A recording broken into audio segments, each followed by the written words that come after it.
Hello મિત્રો, જય શ્રી કૃષ્ણ, જય માતાજી. તો આજે આપણે બનાવીશું દાળ ચોખાને પલાળ્યા વગર, અને એ પણ દૂધીના ઢોકળા. અને આપણે આજે બનાવીશું દૂધીના ઢોકળા અને ચીઝ બટરવાળા. તો ચાલો બનાવીએ. તો દૂધી અહીંયા આપણે એક લઈ લીધી છે, એક એક નંગ દૂધી લીધી, અને એને આપણે અડધી આ રીતે કટ કરી લઈશું. અને એને આપણે છીણીને, જો તમારે ઝડપી બનાવવા હોય તો દાળ ચોખા તમારે ન પલાળેલા હોય તો તમે આ રીતે એને દાળ ચોખાને પલાળ્યા વગર ઝડપી એવા દૂધીના ઢોકળા, એ પણ ખાવામાં પણ સોફ્ટ અને સ્પોન્જી. તો અહીંયા આપણે દૂધીને છીણી લઉં છું. હું અહીંયા અડધી દૂધી લઈ લીધી છે. એને આ રીતે, અને દૂધી તમારે કૂણી એવી લેવી, બિયાવાળી નહીં લેવી. અને આ રીતે દૂધીને આપણે નાના નાના ટુકડામાં હું કટ કરી લઉં છું. તો તમારે જેટલી દૂધી જોતી હોય એટલું તમે, તો અહીંયા આપણે હું એક થાળી જેટલું દૂધી અને એ બનાવું છું ઢોકળા. તો એના માટે મેં એક વાટકો દૂધીના ટુકડા લઈ લીધા છે, અડધો વાટકો દહીં લઈ લીધું છે, અને સાથે અહીંયા મેં 3-4 નંગ મરચાં લઈ લીધા છે. સાથે જ આપણે પીસી લઈશું, થોડા ધાણા ઉમેરી દીધા છે. અને પછી આપણે એમાં સૂજી આપણે લઈ લઈશું 1 વાટકી, અને હવે એને પીસી લઈશું. તો અહીંયા આપણે સરસ પીસી લીધું છે બધું, અને એને આપણે એક વાસણમાં હું અહીંયા લઈ લઉં છું. તો મેં અહીંયા 2 થાળી જેટલું છે, પણ આપણે 1 થાળી જેટલું બનાવીશું. અને હવે એને મિક્સ કરી દઈશું સારી રીતે. બધું સરસ મિક્સ કરી દીધું છે. અને જો તમને પાતળું એવું લાગે તો તમે થોડી સૂજી વધારે ઉમેરી શકો છો. અને જો તમારું બેટર એકદમ જાડું હોય તો થોડું પાણી તમે ઉમેરી શકો છો.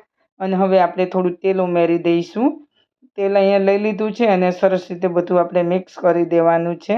તો જોઈ શકો છો સરસ આપણું બેટર તૈયાર થઈ ગયું છે. એ પણ દાળ ઢોકળા આપણે દાળ અને ચોખાને પલાળ્યા વગર. અને અહીંયા હવે એક થાળી લઈ લઈશું. થાળીની અંદર આપણે તેલ લગાવી દઈશું.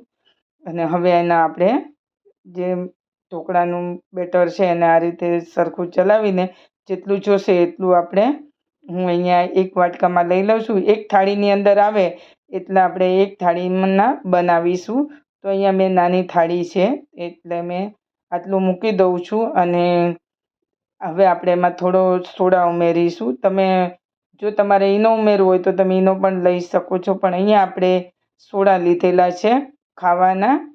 તો અહીંયા સોડા આપણે મેં અડધી ચમચી ઉમેરી દીધા છે, અને સરસ રીતે મિક્સ કરી દીધું છે, તમે જોઈ શકો છો. તો હવે આપણે આ રીતે એકદમ બરાબર એને મિક્સ કરી દેવું. અને હવે લઈ લઈશું આપણે જે થાળીની અંદર આપણે ઉમેરવાનું છે એમાં. તો અહીંયા થાળીમાં આપણે પાથરી દેવાનું છે. તો થાળીની અંદર આપણે લઈ લીધું છે. તો અહીંયા જેટલું તમારે જોતું હોય એટલું જ તમારે ઈનો કે સોડા ઉમેરવા. અને હવે અહીંયા લાલ મરચું આપણે સ્પ્રિંકલ કરી દઈશું. તો હવે પાણી ગરમ કરવા જ્યારે આપણે તમે સોડા ઉમેરો ત્યારે જ તમારે પાણી ગરમ કરો, અને પાણી ગરમ હોવું જોઈએ. અને હવે આપણે ઢાંકીને આ રીતે હું તમને બતાવું છું. આ જે આપણે પાણી વળી જતું હોય છે, તો એના માટે આપણે આ રીતે કપડું અંદર મૂકી દેવું, એટલે તમારું જે ઢોકળામાં પાણી આવતું હોય એ પાણી ના આવે, અને ઢોકળા તમારા બગડી ના જાય. તો ચાલો હવે ઢોકળામાં આપણે ચટણી ખાવા માટે લસણ લઈ લીધા છે 10-15 કળી, સાથે ધાણા જીરું પાવડર, અને અહીંયા લાલ મરચું પાવડર, ને થોડો મેગી મસાલો. અને હવે આપણે એને ખાંડી લઈશું. તો મેં થોડું પાણી ઉમેરીને ખાંડી લીધું છે. આ રીતે થોડું આપણે એમાં મીઠું ઉમેરીશું એટલે ઝડપી ખંડાઈ જાય, અને સરસ રીતે ચટણી આપણી તૈયાર થઈ જાય. તો ચટણી આપણી તૈયાર થઈ ગઈ છે. મેં અંદર થોડું પાણી પણ અંદર ઉમેરી દીધું છે, અને આ રીતે ખાવામાં બહુ જ ટેસ્ટ લાગે છે. તો લસણની ચટણી ઢોકળા સાથે. તો હવે આપણે ઢોકળા પણ આપણા દૂધીના ઢોકળા સ્ટીમ થઈ ગયા છે, અને હવે આપણે નીચે ઉતારી લઈશું. અને આ કપડું આપણે એટલા માટે બાંધીએ છીએ કે ઢોકળામાં પાણી આવી જતું હોય છે, અને આપણા ઢોકળા પાણીથી ફેલાઈ જતા હોય છે. અને ઢોકળા પણ આપણા સરસ સ્ટીમ થઈ ગયા છે. તો છે ને મિત્રો, એકદમ ઝડપી આપણે દાળ ચોખાને પલાળ્યા વગર, એ પણ ઇન્સ્ટન્ટ અને ઝડપી તમે ઢોકળા અને હવે આપણે થોડું બટર લઈ લઈશું. તમે બટરની જગ્યાએ તમે સિંગ તેલ પણ તમે લગાવી શકો છો. તો બટર હવે આપણે અહીંયા આ રીતે ગરમા ગરમમાં એને આ રીતે લગાવી દેવું, એટલે આપણા ઢોકળા એકદમ સુકાય નહીં, અને ખાવામાં પણ ટેસ્ટ લાગે. અને બાળકોને તમે આપો એટલે બાળકોને ખાવામાં બટર અને ચીઝ તો બહુ જ ભાવતું. અને આપણે અહીંયા ચીઝ લઈ લઈશું. તો આજે આપણે બનાવીએ છીએ ચીઝ બટરવાળા. તો તો આ રીતે આપણે ચીઝ પણ છીણી લઈશું એટલે ઢોકળા આપણને એટલા સરસ લાગે ચીઝ બટરવાળા, એ પણ દૂધીના. અને હવે આપણે તમે જોઈ શકો છો ધાણા પણ હવે આપણે એમાં ગાર્નિશ કરી દઈશું. અને પછી આપણે મનગમતા તમારે ટુકડા કરી લેવા અને તમારે એ ચટણી સાથે સર્વ કરવા અને ખાવા.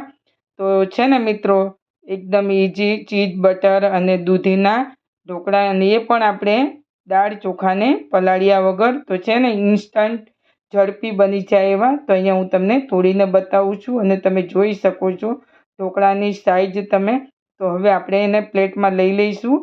તો આ રીતે તમે એકદમ સરસ ગ્રીન કલર, ધાણા આપણે ઉમેરેલા હતા એટલે એકદમ ગ્રીન કલર આવ્યો છે. અને એ પણ દૂધી પણ પાછી ગ્રીન, એટલે ખાવામાં પણ સરસ લાગે દૂધીના અને ચીઝ બટર ઢોકળા.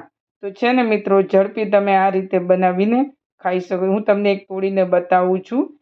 તો તોડતા જ જો તમે ખાવાનું મન થઈ જાય એવા એકદમ સ્વાદિષ્ટ અને પૌષ્ટિક અને ટેસ્ટી. તો અહીંયા આપણે ચટણી આ લઈ લીધી છે લસણની, અને એની સાથે ખાવાની બહુ જ ટેસ્ટ લાગે છે. તો અહીંયા હું તમને ખાઈને બતાવું છું. તો છે ને મિત્રો, આપણે દૂધીના ઢોકળા એ પણ આપણે દાળ ચોખાને પલાળ્યા વગર ઝડપી ઇન્સ્ટન્ટ. તો બનાવજો મિત્રો તમે પણ. જો તમને મારી રેસિપી પસંદ આવી હોય તો લાઈક કરજો, શેર કરજો મિત્રો, સબસ્ક્રાઈબ કરવાનું ભૂલતા નહીં. તો આજે આપણે દૂધીના ઢોકળા દાળ ચોખાને પલાળ્યા વગર ઇન્સ્ટન્ટ ઝડપી બની જાય એવા તો બનાવજો.